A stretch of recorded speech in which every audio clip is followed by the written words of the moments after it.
Inspección técnica de conocimientos. Hace unos días hice el curso de señalizador de ruta o comisario de ruta.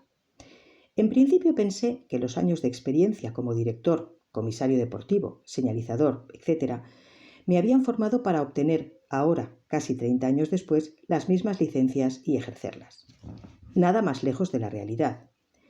Y aunque sigo pensando que para los comisarios de ruta la licencia ha de ser gratuita con ciertas condiciones, sí que son absolutamente imprescindibles los cursos incluso anuales de reciclaje y reaprendizaje.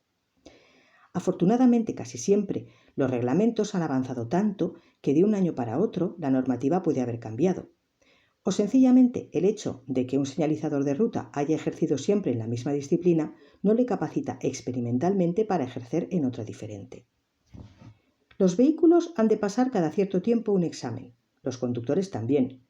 Pues, ¿por qué no los señalizadores de ruta, de quien depende muchas veces la salud de participantes y público? Eso sí, insisto, sin coste alguno de la licencia para el examinante. Y nótese que hablo de la obligatoriedad de reciclaje de conocimientos para los señalizadores de ruta. No hablo de directores de carrera, comisarios deportivos o directores de las diferentes áreas, que casi han profesionalizado su labor. En todos los encuentros o charlas con los señalizadores de ruta se les dice lo importantísima que es su labor en materia de seguridad y organización en cualquier disciplina de nuestro deporte. Que si son una de las patas imprescindibles, que si son importantísimos, que si tal, que si cual.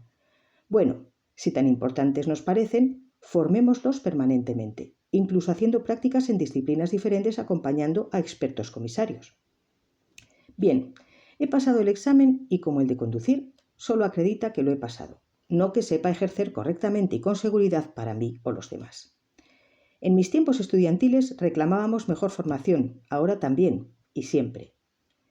Me alegro de haber pasado por el curso de señalizador de ruta y agradezco que no se tuvieran en cuenta mis años de experiencia prehistóricos en la materia. Firmado Kiko Magaña.